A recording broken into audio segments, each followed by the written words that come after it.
Hello friends. તો આજે આપણે most important topic in German જોવા જોઈ રહ્યા છે. તો તમે આ સ્કીપ કરશો તો જર્મનમાં ગ્રામર શું છે એ ખબર જ નહીં પડે. એટલો મોસ્ટ ઇમ્પોર્ટન્ટ ટોપિક છે.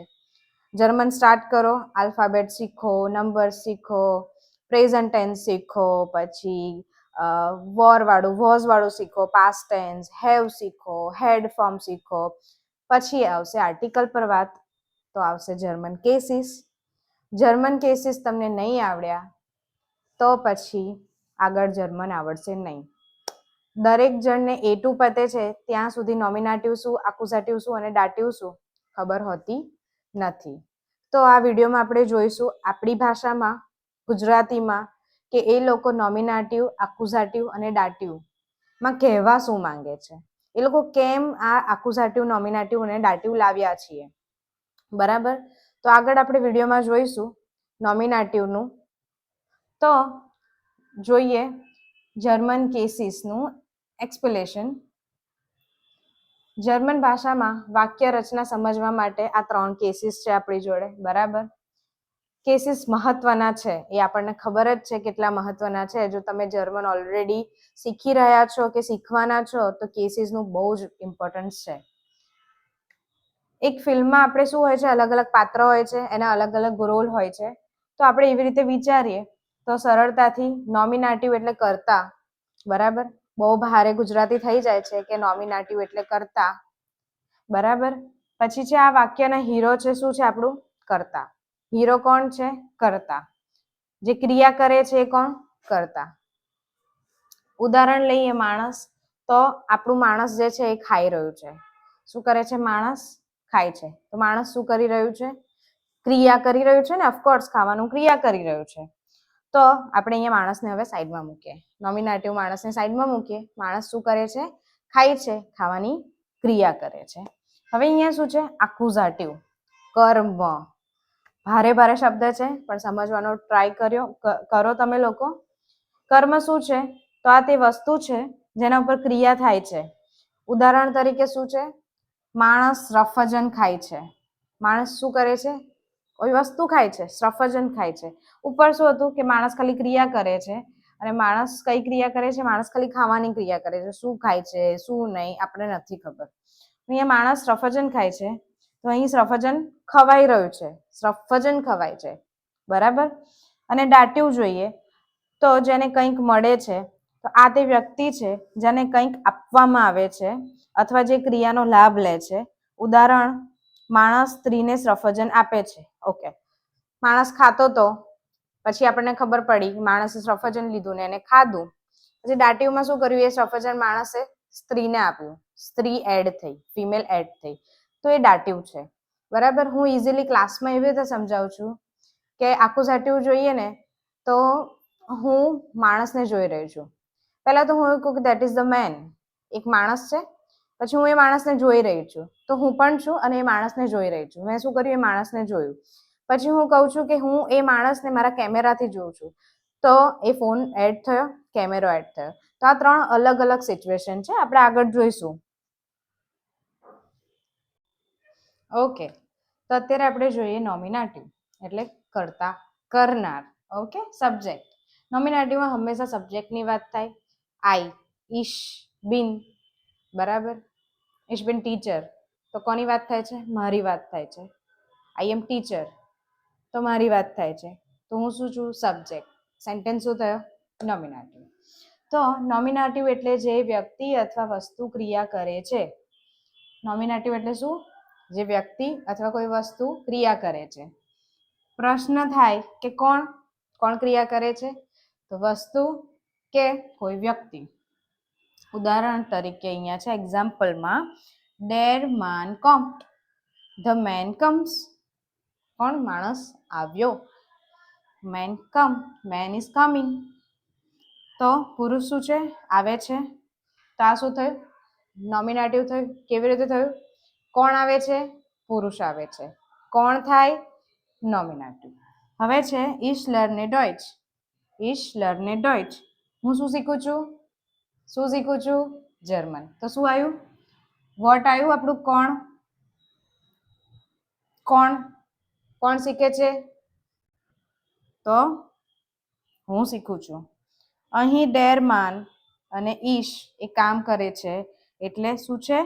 નોમિનેટિવ. સિમ્પલ. આમાં શું છે? ડેર માન નોમિનેટિવ, ઈશ તો નોમિનેટિવ. તો શું કરે છે? કોઈ કામ કરે છે, કોઈ કાર્ય કરે છે એટલે આવશે નોમિનેટિવમાં. હવે આગળ જોઈએ આપણે એક્યુઝેટિવ. નોમિનેટિવ ક્લિયર છે તો એક્યુઝેટિવમાં ખબર પડશે. તો એક્યુઝેટિવ જે સીધી અસર થાય છે શું છે? આપણું ડાયરેક્ટ ઓબ્જેક્ટ છે. નોમિનેટિવ છે તો સબ્જેક્ટ છે, આપણે એડ થયો હવે ડાયરેક્ટ ઓબ્જેક્ટ. તો એક્યુઝેટિવ એટલે જેને ક્રિયા સીધી રીતે લાગુ પડે છે. હું માણસને જોઉં છું તો ક્રિયા મારી સીધી લાગુ પડે છે માણસને જોવાની, તો એવી જ રીતે છે. પ્રશ્ન વેન કોને? વેન એટલે વેન અને વાઝ એટલે શું? ઉદાહરણ લઈએ, એક્ઝામ્પલ લઈએ. ઈશ ઝેહે ડેન માન. I see the man. I see the man. તો અહીંયા હું શું છું? સબ્જેક્ટ છું. સબ્જેક્ટ નેવર ચેન્જ, હું નહીં બદલાવું. તો ઈશ ઝેહે ડેન માન. ડેન માન છે. આપણે હવે વિચારીએ કે આપણે તો અત્યાર સુધી ડેરમાન ધ મેનનું ડેરમાન કરતા હતા, કારણ કે આર્ટિકલ શું? ધ મેનનું આર્ટિકલ શું? મસ્ક્યુલિનમાં ડેર થાય.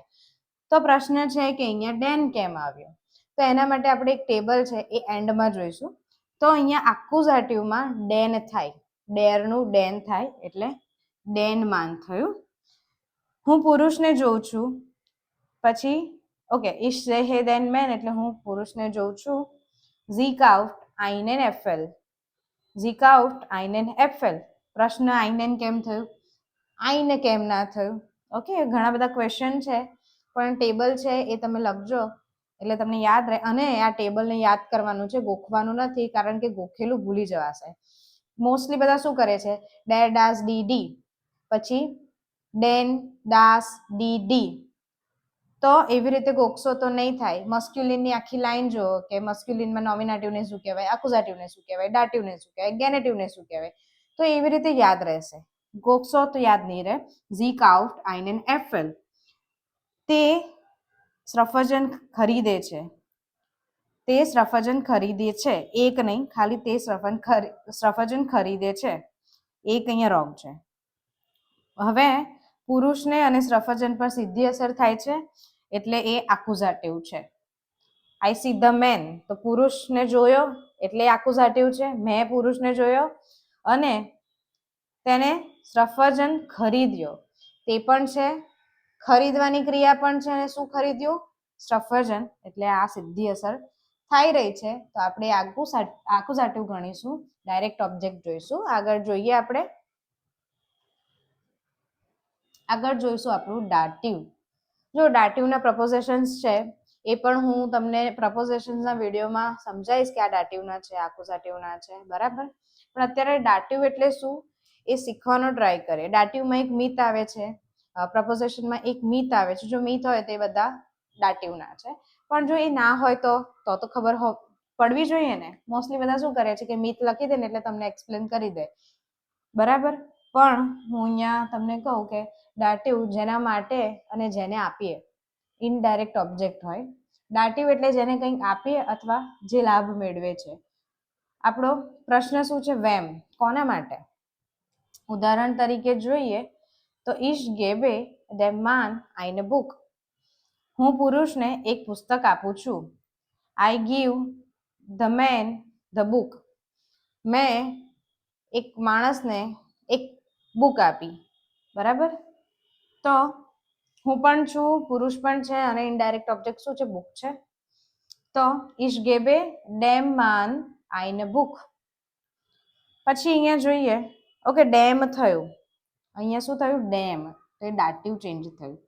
આની પહેલા માણસનું શું થયું હતું? ડેન થયું હતું, અહીંયા ડેમ થયું. એટલે તમને એ ટેબલ પણ યાદ રહેવું જોઈએ. અહીંયા શું છે? ઝી હિલ્ફ ડેર ફ્રાઉ. ફ્રાઉ એટલે લેડી, ઓકે. તો તે સ્ત્રીને મદદ કરે છે. ઝી હિલ્ફ ડેર ફ્રાઉ.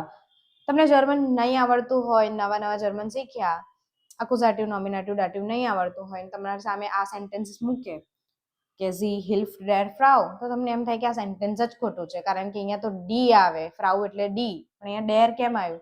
સેન્ટેન્સ તો સાચું છે, પણ આપણને એક્યુઝેટિવ નોમિનેટિવ દાટિવ નથી ખબર. એટલે ડેમ માન ડેર ફ્રાઉ, જેને આપવામાં આવે છે એટલે દાટિવ. અહીંયા તે સ્ત્રીને મદદ કરે છે, તે મદદ કરે છે સ્ત્રીને. હું પુરુષને એક ઓબ્જેક્ટ આપું છું, હું સ્ત્રીને મદદ કરું છું. ઇનડાયરેક્ટ, આમાં પણ ઇનડાયરેક્ટ છે, એટલે ઇનડાયરેક્ટ જ્યાં આવે ત્યાં દાટિવ, ડાયરેક્ટ ઓબ્જેક્ટ આવે ત્યારે એક્યુઝેટિવ, અને સબ્જેક્ટની જ્યાં વાત થતી હોય તો એ છે આપણું નોમિનાટિવ. આગળ જોઈએ આપણે. સરળ ટ્રીક છે આ, ઈઝી છે. ડેર યુંગ ગિફ્ટ ડેન બાલ ડેમ ફ્રેન્ડ. શું છે? છોકરો મિત્રને બોલ આપે છે. એક છોકરો છે એના ફ્રેન્ડને એક બોલ આપે છે, બરાબર? તો અહીંયા ડેર યુંગ એટલે આપણું નોમિનેટિવ. કોણ આપે છે? તો ડેર યુંગ. શું આપે છે? શું આપે છે? બોલ આપે છે, તો ડેન બાલ એ આપણું એક્યુઝેટિવ છે. અને કોને આપે છે? કોને આપે છે? તો આપણું દાટિવ થયું, તો ડેમ ફ્રેન્ડ. કોણ, શું અને કોને, એ ત્રણેય તમને ફોકસ્ડ હોય ને તો એક્યુઝેટિવ નોમિનેટિવ દાટિવ ખબર પડી જાય. વિડીયો પોઝ કરો, પ્રેક્ટિસ કરો, પછી આના પછીનો આગળનો વિડીયો જુઓ, બરાબર? ચાલો આપણે આગળ જોઈએ. આર્ટિકલ બદલાવ very important, very very important. કેમ? કારણ કે આપણે પહેલા જોયું ને કે ડેર, ડેન, ડેમ. માણસ તો એક જ હતો જેને હંમેશા આપણે ડેર ડેર ડેર જ કરીએ, પણ એનું પાછું ડેન થઈ ગયું અને એનું ડેમ થયું. કેમ થયું? We don't know. હવે આ પછીના વિડીયોમાં તમને થોડીક તો લાઇટ થશે કે આ કેમ થયું. ઓકે, તો અહીંયા છે મસ્ક્યુલિન, ફેમિનિન, ન્યુટ્રલ, પ્લુરલ, નોમિનેટિવ, એક્યુઝેટિવ, દાટિવ. ઓકે, હું હંમેશા છે ને, ઓકે આમ તમે જોશો ને તમને ઈઝી લાગશે. ઓકે, ડેર, ડાસ, ડી, ડી. પણ હું હંમેશા આવી રીતે કરાવું છું કે તમે મસ્ક્યુલિનનું એક જુઓ કે મસ્ક્યુલિનને નોમિનેટિવમાં ડેર કહેવાય, એક્યુઝેટિવમાં ડેન અને દાટિવમાં ડેમ. ફેમિનિનમાં શું કહેવાય? નોમિનેટિવને ડી, એક્યુઝેટિવમાં ડી, યાદ રાખવાનું ડેર. ન્યુટ્રલમાં દાસ, દાસ, ડેમ. પ્લુરલમાં ડી, ડી, ડેન. હવે ખાલી એક્યુઝેટિવમાં મસ્ક્યુલિન જ ચેન્જ થાય છે. ટેબલ યાદ રાખવાનું ઈઝી થઈ ગયું. તમે નોમિનેટિવનું એક યાદ રાખી લો કે મસ્ક્યુલિનમાં ડેર આવે, ફેમિનિનમાં ડી આવે, ન્યુટ્રલમાં દાસ આવે, પ્લુરલમાં ડી આવે. પછી આપણે એક્યુઝેટિવમાં જોઈએ તો એક્યુઝેટિવમાં મસ્ક્યુલિનમાં ખાલી ડેન આવે, ડેન, ડી, દાસ, દાસ. પછી દાટિવમાં જોવાનું શું રહે? તો ડેમ, ડેર, ડેમ, ડેન. ઓકે, આગળ જોઈશું આપણે. સમરી ઝડપી યાદ રાખો. નોમિનેટિવ એટલે કરનાર. કોણ કરે છે? વેર એટલે કોણ. એક્યુઝેટિવ, એક્યુઝેટિવ પર સીધી અસર થાય છે, વેન અને વાસ, કોને અને શું. અને દાટિવને માટે, આપવું, અને વેમ એટલે કોના માટે. સ્ક્રીનશોટ લઈ લેજો આનો. આગળ જોઈએ આપણે. ઓકે, અહીંયા આપણો આ વિડીયો પૂરો થાય છે, પણ બહુ બધા સેન્ટેન્સીસ છે. તમે મને મેસેજ કરશો, કોલ કરશો તો હું તમને આગળ ગાઈડ કરીશ કે આનાથી પ્રેક્ટિસ કેવી રીતે કરાય. અને મેસેજ ડ્રોપ કરો તો હું તમને આના આગળના વિડીયોમાં સેન્ટેન્સીસ, નોમિનેટિવ, એક્યુઝેટિવ, દાટિવના જોઈને આપણે શીખીશું. ઓકે, કોન્ટેક્ટ કરો જર્મન શીખવા માટે આ નંબર પર. થેન્ક યુ, ડંકશ્યોન. આગળના વિડીયોમાં આપણે વધુ શીખીશું. જર્મન લેંગ્વેજ શીખવા માટે તમે આપેલા નંબર પર સંપર્ક કરો અને અમારી સાથે જોડાઓ. ડંકશ્યોન. Please subscribe EU Study Hub. We need your motivation.